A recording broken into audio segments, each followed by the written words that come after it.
Un saluto a tutti, eccoci di nuovo insieme. Oggi siamo in un'altra parte della casa, come potete vedere, siamo davanti al PC, davanti ai microfoni e oggi continuiamo però il discorso che abbiamo interrotto la volta scorsa relativamente ai 3 pilastri del metodo Strasberg. Abbiamo detto, ripassiamo, il partire da sé, primo pilastro, secondo pilastro, flessibilità e globalità, e andiamo al terzo pilastro. Oggi lo affrontiamo brevemente perché poi approfondiamo su alcuni passaggi. Il terzo pilastro dunque è l'esercizio scena. In cosa consiste? Consiste appunto nell'esercizio sulla scena. Ma come?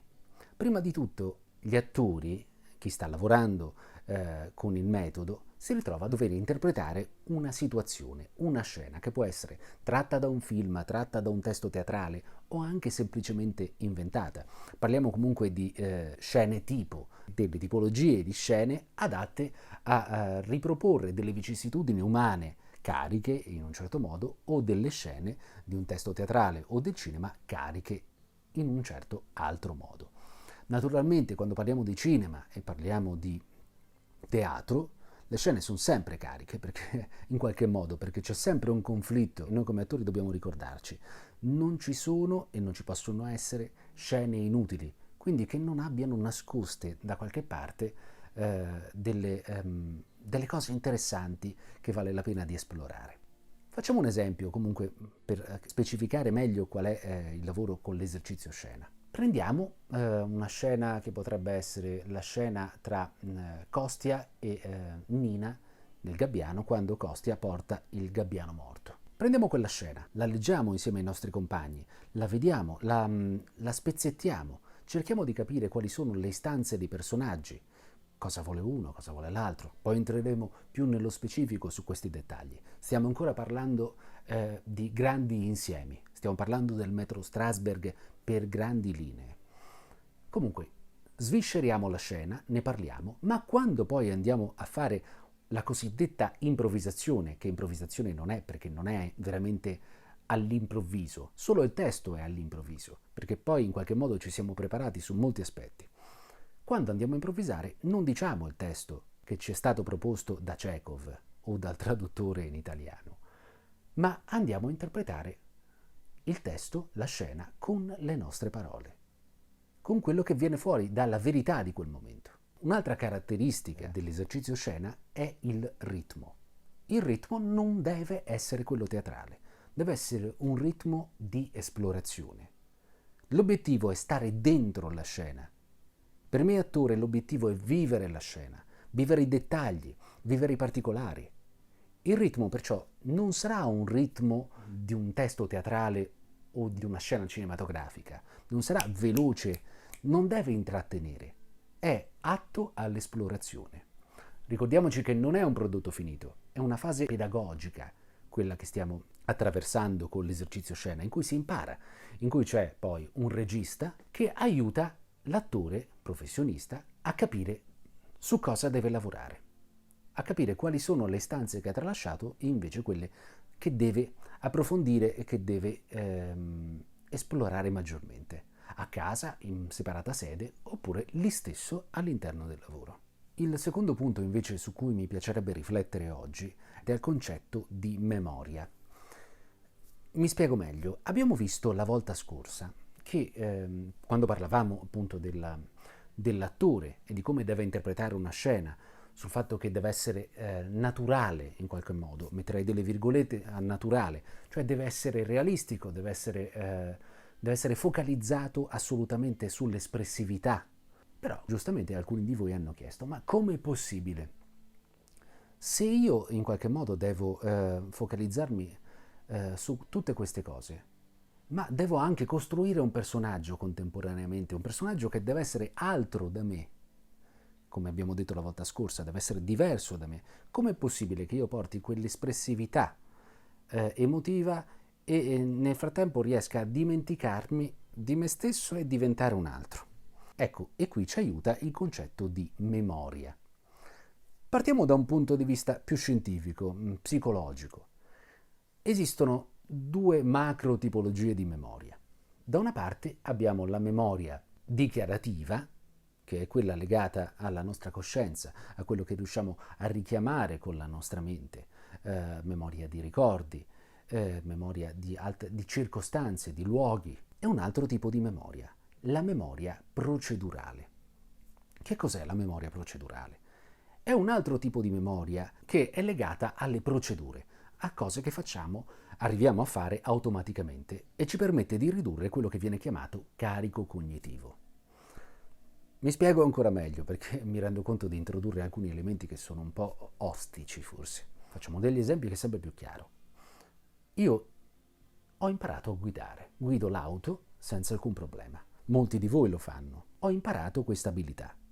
Ci ho messo del tempo. All'inizio era tutto difficile. Dovevo sincronizzare mano, piede, sguardo, ricordarmi di mettere la cintura.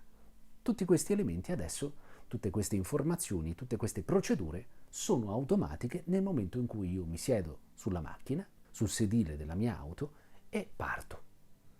Sono capace di fare tantissime altre cose contemporaneamente, ascoltare la radio, parlare con una persona che è nel sedile a fianco a me. Quindi io, per quanto riguarda la guida dell'auto, ho immagazzinato una memoria procedurale. Riesco a fare la cosa automaticamente. Che c'entra questo? Beh, il personaggio, le persone, ma soprattutto il personaggio, è vero per i personaggi, sono dei concentrati di abitudini. Sono dei concentrati di abitudini di pensiero, ma anche abitudini, memorie procedurali che si sono immagazzinate. Io mi posso allacciare le scarpe, quella è una memoria procedurale. Ho imparato ad allacciarmi le scarpe, le allaccio senza pensarci, ormai non so più, non sto lì a pensare cosa fa cosa, le mani vanno da sole, ma ci sono tanti modi di allacciarmi le scarpe, tanti ritmi, tante velocità e tanti modi di posizionare il mio corpo mentre mi allaccio una scarpa. Perché ciascuna persona, ciascun personaggio ha un suo modo di fare quella determinata cosa. Io che faccio? Vado a sostituire quella che è la mia abitudine personale, la mia memoria procedurale, con un'altra memoria procedurale che riguarda la stessa azione. Faccio un esempio. Prendere il telefono cellulare. Io prendo il telefono e lo metto all'orecchio. Guardate la posizione della mano. Guardate come tengo il cellulare. Lo faccio automaticamente. Che faccio come attore? Voglio interpretare un altro personaggio. Decido, in questo caso come esercizio voi potete farlo arbitrariamente, decidete di cambiare una vostra memoria procedurale, che può essere prendere il cellulare, un esempio. Decido che io tengo il cellulare in questa maniera. Vedete, è diverso. Facciamo così. Proprio totalmente diverso. E quindi io mi abituo a velocizzare questo gesto in modo da renderlo automatico. E io Filippo, come persona, alla fine dovrò essere capace di sostituire il mio prendere il cellulare in questo modo con questo prendere il cellulare. Vedete, ho sbagliato perché non sono preparato, ancora non c'è memoria procedurale. Certo, come si fa? Come faccio? È chiaro che il problema in questo caso è la ripetizione, ma cerchiamo anche di dare un approccio scientifico a questo tipo di lavoro. La memoria procedurale ha 3 fasi. Una prima fase, che è la fase cognitiva, in cui io capisco qual è lo schema, come funziona. Un esempio, allacciarsi le scarpe, ok. Allacciarmi le scarpe, ok. Capisco, osservo e riosservo. Poi c'è una seconda fase, che è una fase associativa, dove io vado a ripetere l'azione, vado a ripeterla e vado ad associare i miei movimenti alla correttezza del gesto, fino a che il gesto non si compie in maniera adeguata. Cioè, allacciarmi le scarpe finché io non riesco ad allacciarmi le scarpe in maniera più o meno veloce. Ma c'è anche una terza fase, che è la fase automatica, in cui io questo gesto lo faccio già automaticamente. Ho acquisito un automatismo, ma devo migliorarlo questo automatismo per rendere più fluida possibile l'azione, cioè ridurre gli sforzi, quindi ridurre l'utilizzo di muscoli accessori che non mi servono per l'azione. E quindi è un affinare il gesto. Vi posso fare alcuni esempi. Avete mai visto i video di quelli che piegano i cartoni per le pizze, danno forma ai cartoni per le pizze, in un attimo creano il cartone per la pizza. L'hanno ripetuto così tante volte e c'è una expertise per quanto riguarda quell'azione che è incredibile. Prima di salutarci, vi voglio lasciare un piccolo compito per casa, che sicuramente avrete modo di fare se avete del tempo a disposizione. Vi chiederei di imparare una nuova memoria procedurale, però sovrascrivendo, e metterei delle virgolette su sovrascrivendo, su una memoria procedurale già esistente. Prendiamo un'azione quotidiana, versare dell'acqua, versarla in un bicchiere per poi berla.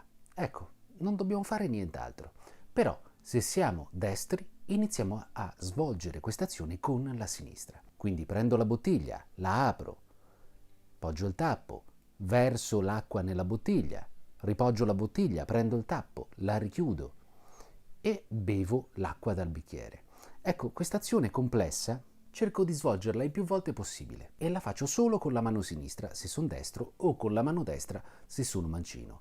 Se siete ambidestri utilizzate la mano che utilizzate meno in assoluto per svolgere comunque questo esercizio al meglio in maniera che abbia un senso.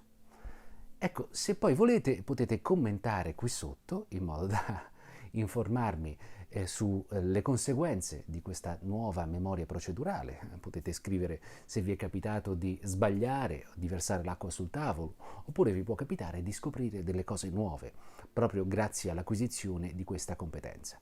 Mi raccomando, memoria procedurale è per molti versi sinonimo di ripetizione, ripetizione, ripetizione, per avere un automatismo. Molto bene, vi auguro buon lavoro e ci vediamo presto.